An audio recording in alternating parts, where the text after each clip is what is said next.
राधे राधे। हरे कृष्णा। आप सभी का दिन शुभ हो।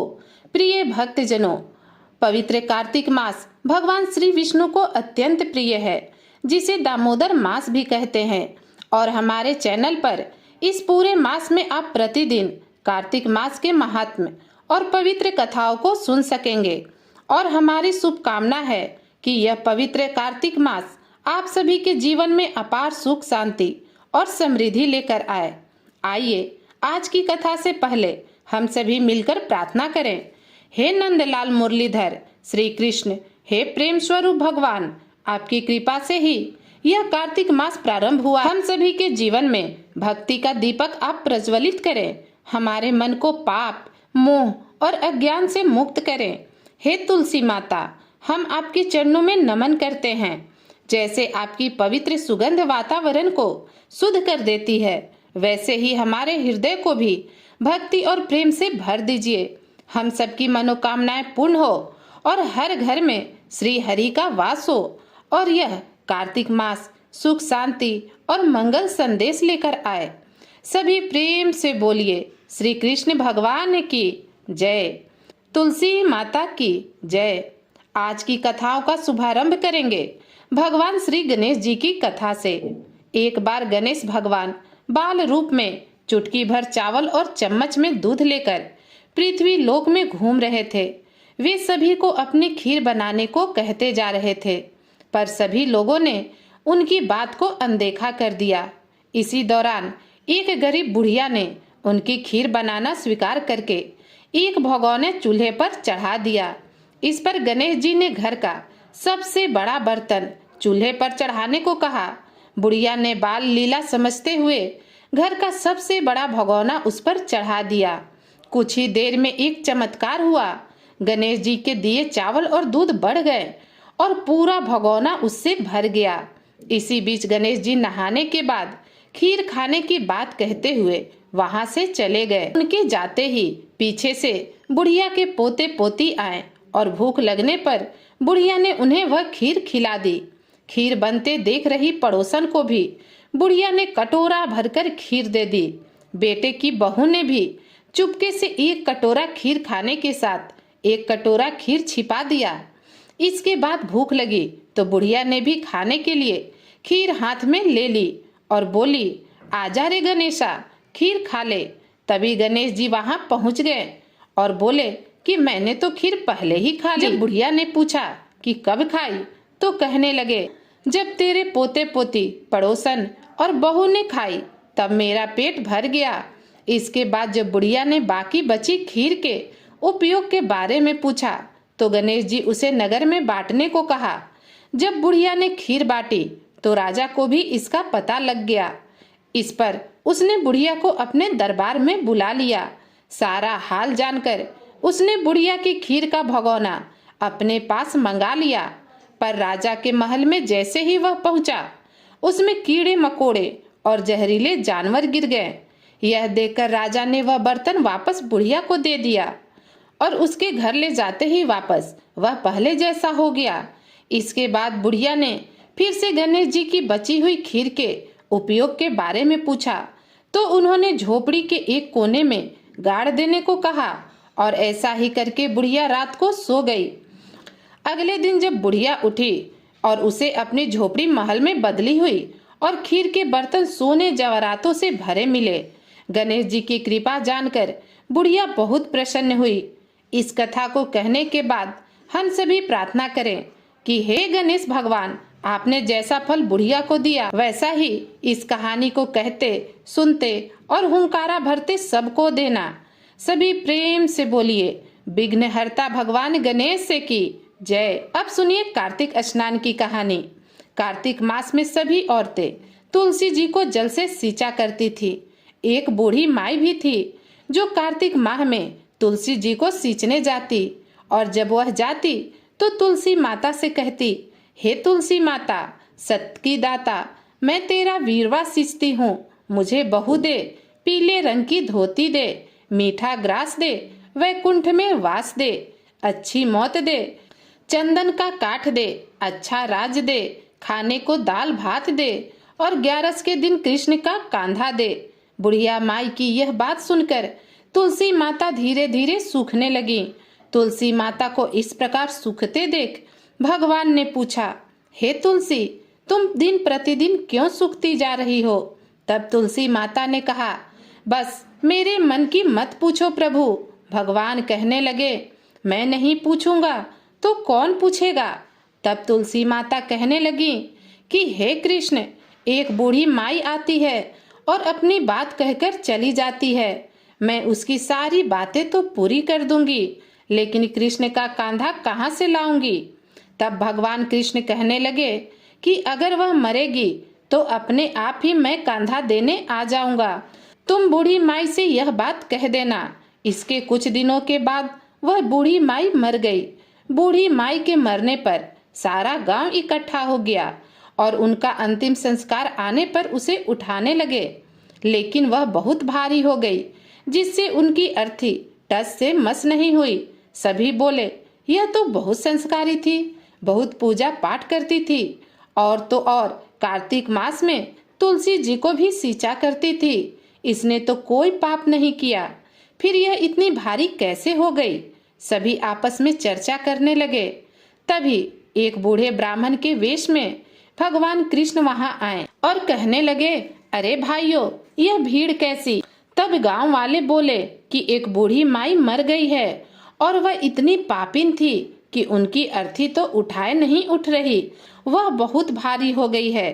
पूरा जीवन तो उन्होंने बड़ा पूजा पाठ किया। तब भगवान कहने लगे कि मुझे इनके कान में कुछ कह लेने दो, फिर यह उठ जाएंगी। भगवान बूढ़ी माई के पास गए और उनके कान में कहा, माई, तू अपने मन की कर ले, पीतांबर की धोती ले, मीठा मीठा ग्रास ले, बैकुंठ में वास ले, चटक की चाल ले, चंदन का काठ ले, झालर की झलकार ले, और ले श्री कृष्ण का कांधा भी ले ले। भगवान की बातें सुनते ही बुढ़िया माई तो तुरंत हल्की हो गई और तब स्वयं भगवान उन्हें अपने कंधे पर लेकर गए और इस प्रकार बूढ़ी माई को मुक्ति मिल गई और वह बैकुंठ लोक को चली गई। हे तुलसी माता, जैसे आपने उन बूढ़ी माई की मुक्ति करी, वैसे ही हम सबकी करना। जैसे भगवान ने उन्हें कांधा दिया, वैसा ही हमें भी देना। सभी प्रेम से बोलिए, तुलसी माता की जय, श्री कृष्ण भगवान की जय। यह थी कार्तिक स्नान की पहली कहानी। अब हम सभी कार्तिक मास महात्म्य का अध्याय सुनेंगे।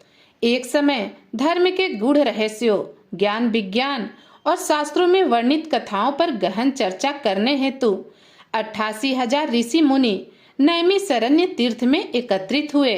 उनके मध्य महर्षि वेद व्यास जी के सुयोग्य शिष्य सूत जी महाराज ऐसे सुशोभित हो रहे थे जैसे आकाश में तारों के मध्य चंद्रमा। धर्म के सभी गुण रहस्यों, 4 वेदों, 6 शास्त्रों और 18 पुराणों के ज्ञाता श्री सूत जी से शौनक आदि 88,000 ऋषि मुनियों ने कहा, हे सूत जी महाराज, आप कृपा करके हमें कोई ऐसा सरल उपाय बताइए जिससे हमारी इस महाघोर कलयुग के प्रहार से रक्षा हो सके। समस्त ऋषि मुनियों के मुख से यह बात सुनकर श्री सूत जी बोले, हे ऋषियों, तुम्हारी अपार श्रद्धा और प्रभु भक्ति देखकर मेरा हृदय बहुत प्रसन्न है। इसी से आज मैं तुम्हें कार्तिक महात्म्य की पावन कथा सुनाता हूँ। इसके सुनने से इस कली काल में मनुष्य के समस्त पाप नष्ट हो जाते हैं और मनुष्य वैकुंठ में वास पाता है। सो आप सभी सावधान होकर सुनिए।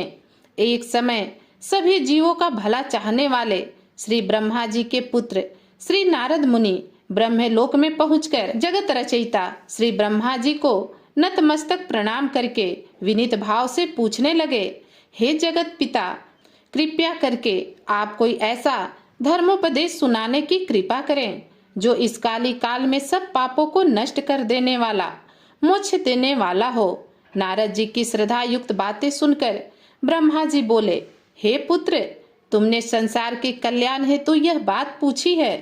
तुम्हारी भगवान के चरणों में सच्ची श्रद्धा और भक्ति देखकर आज मैं तुम्हें कार्तिक मास का पावन महात्म्य सुनाता हूँ, जिसके पढ़ने और श्रवण करने से मनुष्य के समस्त पाप नष्ट हो जाते हैं और वह इस संसार में सभी सुखों को भोग कर अंत में वैकुंठ धाम को प्राप्त करता है। यह कार्तिक मास भगवान को अत्यंत प्रिय है। कार्तिक मास में किया हुआ व्रत, दान, नियम, संयम, पूजा पाठ, कथा श्रवण और भगवान के नाम का जप और कीर्तन अत्यधिक फल प्रदान करते हैं। कार्तिक मास में भगवान का गुणानुवाद सभी प्रकार से फलदायी होता है। इस मास में भगवान के प्रति किया गया प्रत्येक धार्मिक कृत्य सबसे बढ़कर फल देता है। इससे बढ़कर कोई तप और यश नहीं। तुमने संसार की भलाई के लिए यह उत्तम प्रश्न किया है, सो मैं कार्तिक मास के महात्म्य की पुण्यदायी कथा कहता हूँ। अब तुम सब श्रद्धा युक्त और सावधान होकर सुनो। कार्तिक स्नान करने वाले मनुष्य को प्रातः काल ब्रह्म मुहूर्त में उठकर शौच आदि से निवृत्त हो 12 अंगुल लंबी सुगंध युक्त वृक्ष का दातुन करना चाहिए। परंतु याद रहे कि श्राद्ध, सूर्य अथवा चंद्र ग्रहण एवं एकम, अमावस्या, छठ, नवमी, एकादशी और रविवार को दातुन नहीं करना चाहिए। जिस दिन दातुन ना करनी हो उस दिन पानी से 12 बार कुल्ला करके मुंह को खूब साफ कर लेना चाहिए। जब 2 घड़ी रात्रि शेष रहे तब काले तिल, चंदन, चावल, पुष्प और कुसा लेकर तालाब, कुंड, नदी, संगम अथवा किसी भी तीर्थ स्थान पर जाएं। वहां हाथ जोड़कर प्रार्थना करें, हे भगवान, आप एवं श्री लक्ष्मी जी को प्रसन्न करने के लिए मैं समस्त कार्तिक मास में स्नान करूंगा या करूंगी। इस प्रकार प्रतिज्ञा करके श्री गंगा जी, श्री शिव जी, सूर्यदेव और विष्णु भगवान का ध्यान करके नाभि पर्यंत जल में प्रवेश करके अच्छी तरह से स्नान करें। फिर जल से बाहर निकलकर देवता, ऋषि और पितरों का तर्पण करें। स्नान करके भेड़ बकरी की धूल से बचना चाहिए तथा छींक, थूक, कुत्ता, कौवा, ऊंट, उल्लू आदि से भी बचना चाहिए। यदि भूलवश इनमें से किसी का स्पर्श हो जाए तो पुनः स्नान करना चाहिए। मिथ्यावादी और नीच प्रकृति वाले मनुष्य से वार्तालाप नहीं करना चाहिए। इसके बाद षोडशोपचार विधि से भगवान का पूजन करें, भगवान को अर्घ्य दें और प्रार्थना करें कि हे भगवान, आप श्री राधा जी सहित मेरे इस अर्घ्य को ग्रहण कीजिए। इस प्रकार प्रार्थना करके पहले आह्वान, फिर पाद्य अर्घ्य, आचमन, स्नान, वस्त्र, चंदन, अक्षत, पुष्प, धूप, दीप, नैवेद्य, तांबूल, पुंगी फल, दक्षिणा, नमस्कार, यह 16 चीजें मूर्ति को अर्पित करते हुए तुलसी की मंजरी से भगवान की षोडशोपचार पूजा आराधना करनी चाहिए। श्री ब्रह्मा जी बोले, हे पुत्र, जो व्यक्ति तुलसी की मंजरी सहित भगवान शालिग्राम का 1 बूंद चनामृत पान करता है, वह ब्रह्म हत्या जैसे बड़े बड़े पापों से मुक्त होकर वैकुंठ को प्राप्त करता है। इसमें कोई संदेह नहीं। जो भगवान शालिग्राम की प्रतिमा के आगे अपने पितरों का श्राद्ध करता है, उसके पितरों को तत्काल वैकुंठ प्राप्त हो जाता है। जो भगवान श्री शालिग्राम की मूर्ति दान करता है, उसे समस्त पृथ्वी के दान का फल प्राप्त होता है। और जो भगवान शालिग्राम की प्रतिमा को बेचता है, वह महान कष्ट भोगता है। इसलिए श्री शालिग्राम की मूर्ति को नहीं बेचना चाहिए। श्री विष्णु भगवान का पूजन शंख के जल से करना चाहिए। शिव जी का पूजन बिल पत्रों से, सूर्य का तुलसी से, श्री गणेश जी का पूजन धतूरे के फूलों से, श्री विष्णु जी का पूजन कमल के पुष्पों से तथा श्री महालक्ष्मी जी का पूजन मालती अथवा चंपा के फूलों से करके प्राणी परम पद को प्राप्त करता है।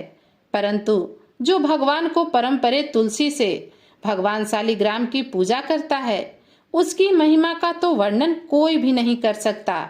इस प्रकार पूजा करने वाला भक्त जन्म मरण के अपार कष्ट से मुक्त हो जाता है। जिसकी मृत्यु तुलसी माला धारण किए हुए होती है, वह जीव बिना किसी रोक टोक के सीधा वैकुंठ धाम को जाता है। जो तुलसी की छाया में अपने पितरों का श्राद्ध करता है, उसके पितरों की अक्षय तृप्ति हो जाती है। तुलसी का सिंचन गंगा, यमुना तथा नर्मदा नदी के स्नान के समान होता है। तुलसी का वृक्ष उगाने और सींचने तथा नित्य स्पर्श करने से मनुष्य के मनसा, वाचा और कर्मणा तीनों प्रकार के पाप नष्ट हो जाते हैं।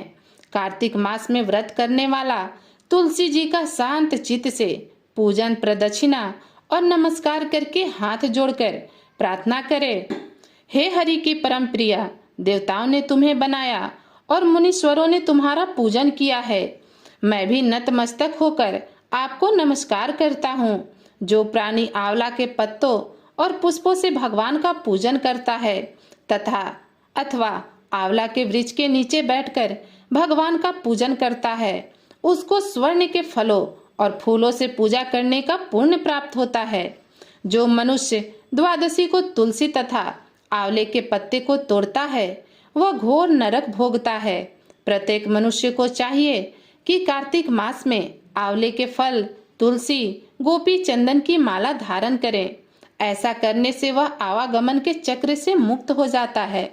कार्तिक मास में स्नान और व्रत करने वाले मनुष्य को चाहिए कि वह ब्राह्मणों को भोजन कराने के बाद चंदन, पुष्प, पान तथा दक्षिणा देकर संतुष्ट करे। संपूर्ण कार्तिक मास में पृथ्वी पर शयन करने, ब्रह्मचर्य का पालन करने, पत्तल में भोजन करने और मौन व्रत से प्राणी परम धीर, वीर, गंभीर और कीर्तिवान होता है। जो मनुष्य एक समय आंवले के वृक्ष के नीचे पूर्ण कार्तिक मास भोजन करता है उसके 1 वर्ष के समस्त पाप नष्ट हो जाते हैं।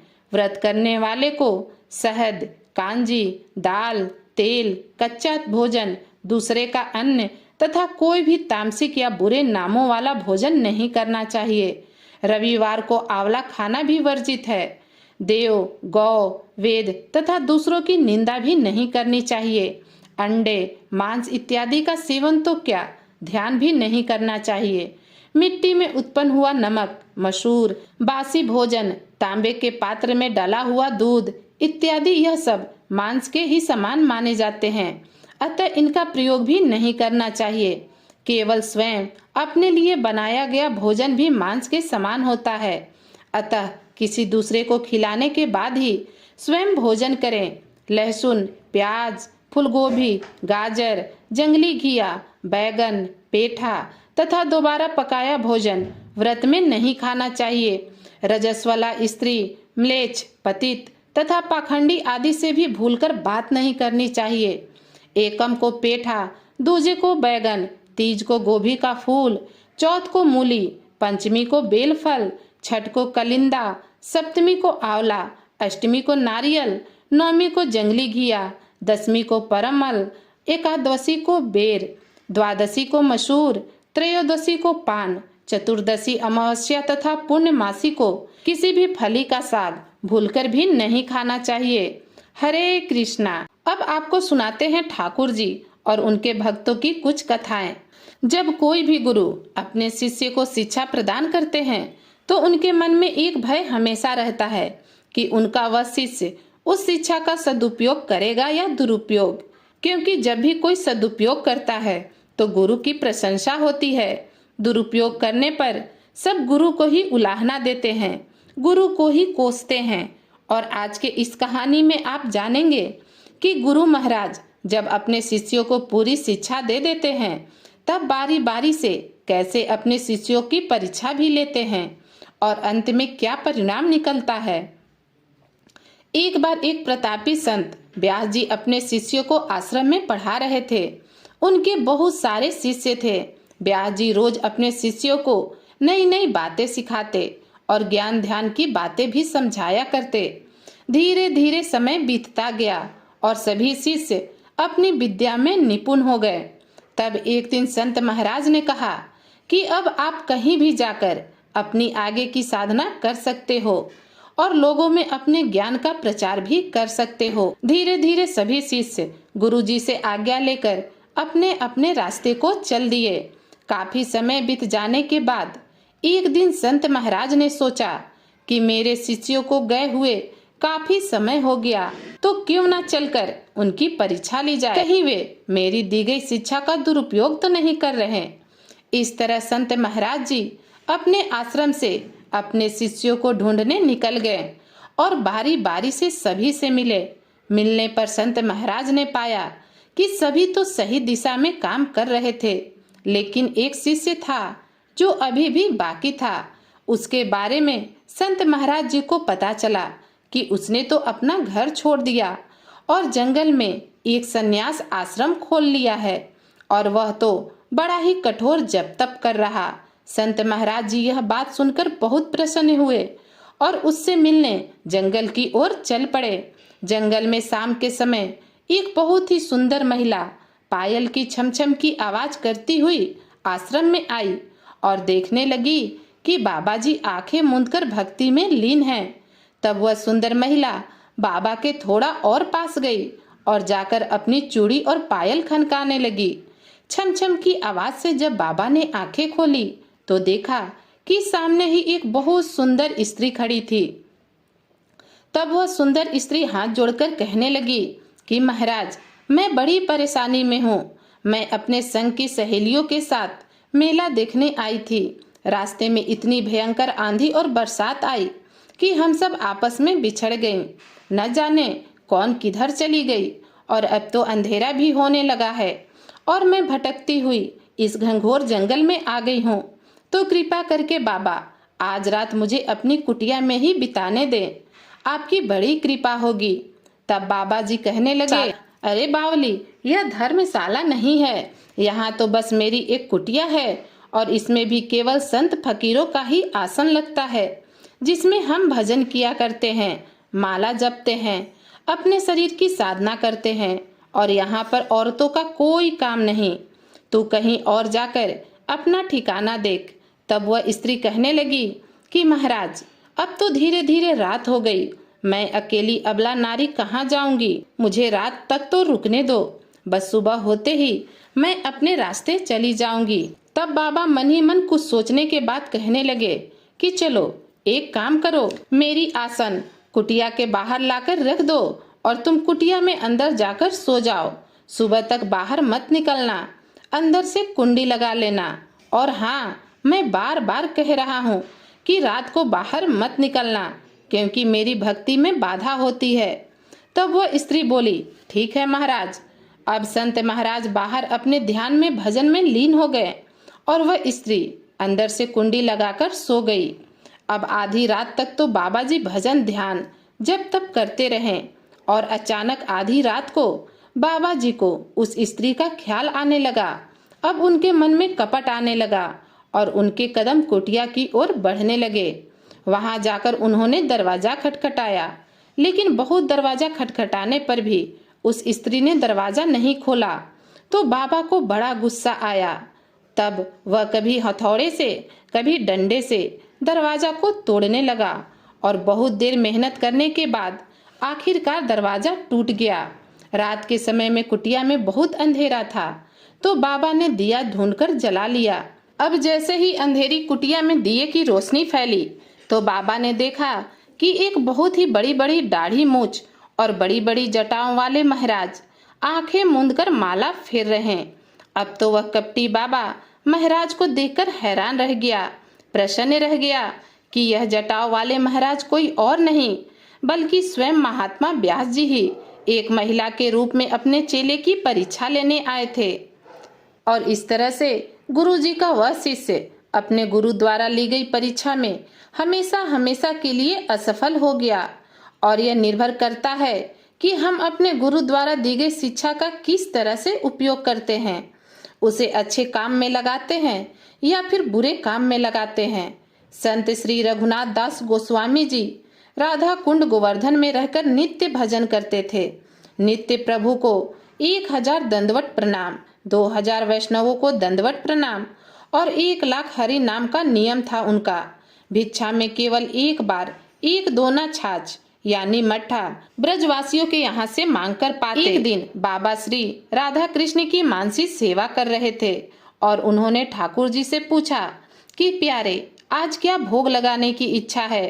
ठाकुर जी ने कहा कि बाबा, आज तो खीर पाने की इच्छा है, बढ़िया खीर बनाना। बाबा ने मन ही मन बढ़िया दूध उठाकर मेवा डालकर रबड़ी जैसी खीर बनाई और ठाकुर जी को खीर पवा दी। ठाकुर जी खीर पाकर बड़े प्रसन्न हुए, कहने लगे, बाबा, हमें तो लगता था कि तू केवल छाछ पीने वाला बाबा है, तू कहाँ खीर बनाना जानता होगा, परंतु तुझे तो बड़ी स्वादिष्ट खीर बनानी आती है। इतनी अच्छी खीर तो हमने आज तक नहीं पाई बाबा, तू भी थोड़ी खीर खा कर देख। बाबा बोले, हमको तो छाछ पीकर भजन करने की आदत है और आदत ऐसी हो गई है कि इतना गरिष्ठ भोजन अब पचेगा नहीं, आप ही खाओ। ठाकुर जी बोले, बाबा हमारी इतनी भी बात नहीं मानोगे। बातों ही बातों में ठाकुर जी ने खीर का कटोरा बाबा के मुख से लगा दिया और भगवान के प्रेम ग्रह होने के कारण, उनके अधरों से लगने के कारण वह खीर अत्यंत स्वादिष्ट लगी और बाबा थोड़ी अधिक खीर खा गए। मानसी सेवा समाप्त होने पर ठाकुर जी तो चले गए गौ चराने और बाबा पड़ गए बुखार से बीमार। अब तो ब्रजवासियों में हल्ला मच गया कि हमारा बाबा तो बीमार हो गया।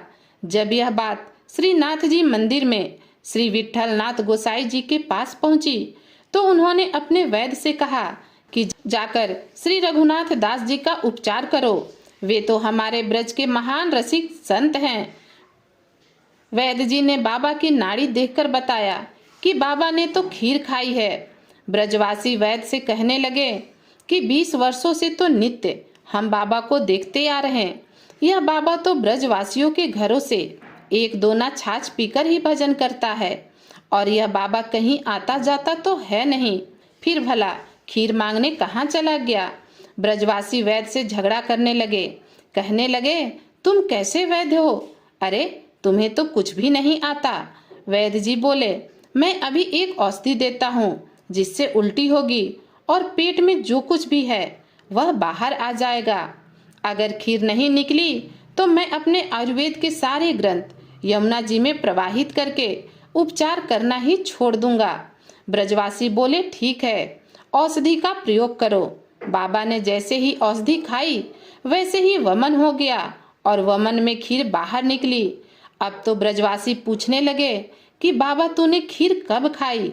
बाबा तू तो छाछ के अलावा कुछ पाता ही नहीं, यह खीर कहाँ से आई? रघुनाथ दास जी कुछ न बोले क्योंकि वे तो अपनी उपासना को प्रकट ही नहीं करना चाहते थे। इसलिए उन्होंने इस रहस्य को गुप्त रहने दिया और मौन रहे, कुछ नहीं बताया। आसपास के जो ब्रजवासी वहां आए थे वह वहां से चले गए, परंतु अब उनमें बाबा के प्रति विश्वास कम हो गया। सोचने लगे कि बाबा हमसे झूठ बोलते हैं, खुद तो खीर खाते हैं और हमसे बताते हैं कि मैं सिर्फ छाछ पीकर ही भजन करता हूँ। अब तो यह बात चारों तरफ फैलने लगी कि बाबा तो छुपकर खीर खाता होगा। श्रीनाथ जी ने श्री विठल नाथ गोसाई जी को सारी बात बताई और कहा कि आप जाकर ब्रजवासियों के मन की शंका को दूर करो, कहीं ब्रजवासियों द्वारा संत अपराध न हो जाए। तब श्री विठल नाथ गोसाई जी ने ब्रजवासियों से कहा कि श्री रघुनाथ दास जी परम सिद्ध संत हैं और वे दीनता की मूर्ति हैं। बाबा अपने भजन को गुप्त रखना चाहते हैं, इसलिए वह कुछ नहीं बोलेंगे। उन्होंने जो खीर खाई वो इस ब्रह्म जगत में नहीं, वह तो मानसी सेवा के भाव राज्य में ठाकुर जी ने ही स्वयं उन्हें खिलाई। तो ऐसा होता है भक्त और भगवान के बीच का अटूट संबंध, और ऐसी होती है मानसिक सेवा की शक्ति। श्री गणेश दास भक्ति माली जी गोवर्धन में लक्ष्मण मंदिर में विराजते थे। वहां के पुजारी श्री रामचंद्र दास जी गिरिराज की परिक्रमा करने के लिए नित्य जाया करते। एक दिन परिक्रमा करते करते अनोर ग्राम में लुकलुक दाऊ जी नामक स्थान के पास कुंज लताओं में उन्हें एक विलक्षण व्यक्ति दिखाई पड़ी। उनके नेत्रों से अविरल जल बह रहा था, उनके संपूर्ण शरीर पर रज रज लगी हुई थी और मुख से झाग निकल रहा था। थोड़ी देर पुजारी रामचंद्र दास जी वहीं पर ठहर गए और कुछ ही देर में उनका शरीर पुनः सामान्य स्थिति में आने लगा और वे महामंत्र का उच्चारण करने लगे, हरे राम राम राम हरे हरे, हरे कृष्णा कृष्णा कृष्णा हरे हरे। पुजारी जी समझ गए कि यह कोई महान सिद्ध संत है। उन्होंने उनका नाम पूछा तो कह दिया, प्रेम से सब उन्हें हरे राम बाबा ही कहते हैं। पुजारी जी को उनके लक्ष्मण मंदिर में श्री गणेश दास जी भक्त माली के पास ले गए। धीरे धीरे दोनों संतों में हरि चर्चा बढ़ने लगी और स्नेह हो गया। श्री हरिराम बाबा भी साथ ही रहने लगे। श्री हरिराम बाबा ने 12 वर्षों तक केवल गिरिराज की परिक्रमा की। उनके पास 4 लकड़ी के टुकड़े थे जिन्हें वह करताल की तरह उपयोग में लाते।